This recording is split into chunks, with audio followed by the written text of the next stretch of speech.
만나자마자 너 결혼 생각 있어요? 나 결혼 생각 있고요. 1년 안에 결혼할 거예요. 너무 부담스러워요. 이 세상에서 소개를 할 때 제일 믿을 수 없는 소개가 입니다.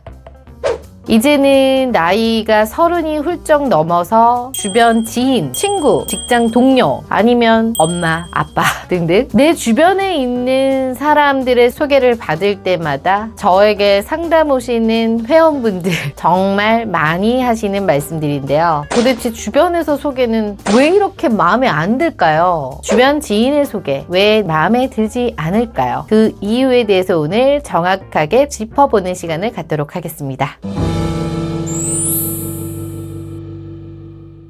주변 지인 소개가 마음에 들지 않는 이유 첫 번째, 내가 원하는 이상형을 만날 기회가 적기 때문. 일단은 나에게도 원하는 기준이라는 게 있는데 주변 소개는 아무래도 자진해서 얘기하기보다는 주변에서 나를 보고 내 지인하고 어울릴 것 같아. 한번 봐볼래? 라고 해서 만나는 기회가 훨씬 더 많다 보니까 내가 어떤 여자를 원해요. 어떤 남자를 원해요. 정확하게 말할 수 있는 기회가 많지 않아요. 아무래도 주선을 해주는 주선자의 입장에서 철저하게 주관적으로 소개를 하다 보니 내가 어떤 여자를 원하고 어떤 남자를 원하는지에 대해서 말할 수 있는 기회가 많이 없죠. 이렇다 보니까 마음에 들 확률도 적어지는 거죠.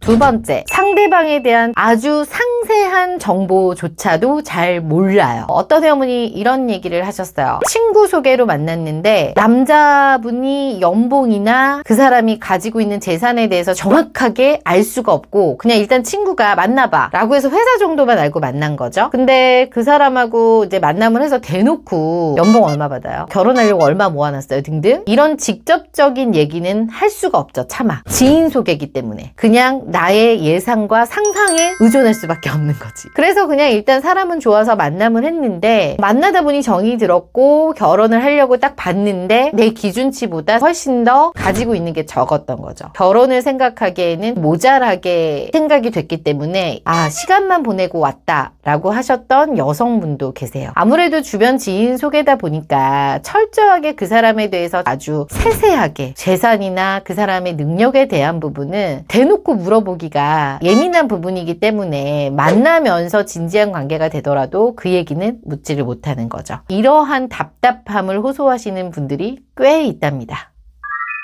세 번째, 이 세상에서 소개를 할 때 제일 믿을 수 없는 소개가 엄마의 소개입니다. 이분은 나이는 30대가 좀 넘으셨는데 직업도 안정적인 공기업에 근무를 했죠. 그렇다 보니까 어머님들 주변 지인 소개가 많았나 봐요. 그래서 엄마의 소개를 많이 받았는데 왜 어머님들이 보는 우리 아들하고 어울릴 만한 여자랑 또 내가 남자로서 보는 여자의 기준이 엄연하게 다르잖아. 근데 이제 어머니의 기준으로 내 며느리감을 본 거죠. 그래서 직업도 좋고 어느 정도 성격도 무난한 여자를 소개했는데 매번 만날 때마다 이 남자분은 여자분의 외모나 느낌이 마음에 들지 않았던 거죠. 이런 것까지 사실 맞춰줄 수는 없잖아요, 어머니가. 근데 이제 그거지, 남자분은 내가 제일 세상에서 사랑하는 우리 엄마가 어쩌면 나의 마음을 이렇게 몰라주고 매번 이성적으로 끌리지 않는 여자를 해줄 수 있나요? 난 우리 엄마 소개를 제일 믿을 수가 없어요 라고 얘기를 하시더라고요. 행복하고 싶은데. 저는 이거 100% 공감합니다. 이런 얘기 정말 많이 듣거든요. 이렇다 보니까 저는 우리 엄마 아빠의 소개는 절대 받지 않아요 라고 하시는 분들이 의외로 굉장히 많이 계시답니다.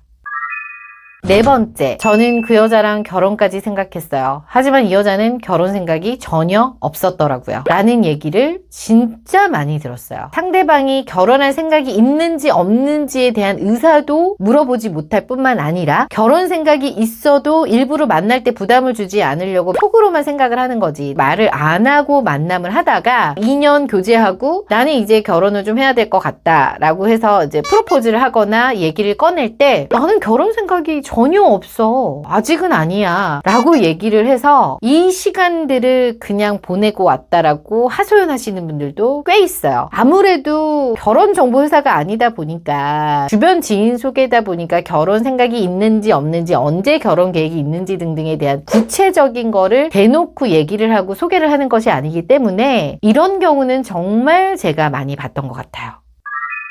이 외에 지인 소개를 받아서 굉장히 난처했다라는 경험을 들려주신 남성분도 있었는데요. 본인 지인이라고 하고 소개를 했는데 부장님 딸이었던 거예요. 근데 그 부장님이 나의 인사고과를 책임지고 잘 보여야 되는 직장 상사이기 때문에 소개를 해주셨는데 부장님은 이 남자분이 너무 마음에 든 거야, 부하 직원이. 그래서 부담스러울까봐 딸인 거를 숨기고 이제 소개를 했는데 이 남자분은 이 여자분이 마음에 들지 않았대요. 부장님 소개다 보니까 만나서 한 두세 번 정도 밥도 먹고 데이트 아닌 데이트를 좀 했다고 하는데 도저히 안 되겠다 싶어서 더 이상 만남을 안 했는데 지금 생각해보면 그 시간과 그 여자에게 드렸던 그 비용이 좀 많았나 봐요. 그래서 좀 많이 아쉽고 아까웠다라고 얘기를 하셨던 분도 계세요. 이렇게 지인 소개가 굉장히 잘 되면 너무너무 좋은 것도 있지만 또 불편한 경우도 많이 있어요. 나이가 들면 들수록 지인 소개들이 마음에 안 들면 안 들수록 또 사이가 멀어질까봐 등등 이거는 본인들이 직접 와주셔서 얘기해 주시는 경험담도 있지만 또 주변에서 어머님들 아버님들 상담 주실 때도 이런 얘기들을 많이 하세요. 그래서 사실 저희 같은 전문적인 회사를 찾아오시는 분들도 계신데요. 참 이래요. 이 직업이 잘 돼도 뺨이 석대 안 돼도 뺨이 석대라는 말이 있거든요. 중매라는 게 진짜 한 사람의 인생을 책임지는 거기 때문에 어느 정도 정말 책임감을 가지고 해야 되는 일이에요. 그래서 소개라는 거를 사실 되게 힘든 일이거든요. 잘 안 하려고도 하고 제가 말씀드린 것들을 조금 참고하셔서 내가 이 상황에 해당이 된다라고 하시면 소개를 받을 때 좀 꼼꼼하게 체크하셔서 내가 원하는 거를 차라리 대놓고 얘기를 해서 받는 게 본인의 시간 낭비를 조금 덜 하시는 지름길이 아닌가 생각이 듭니다. 오늘도 저는 결혼을 안 하고 외로워하는 이 솔로 오빠 언니들을 향해서 열심히 달려보도록 하겠습니다. 궁금한 게 있다면 한바 언니한테 언제든지 전화해.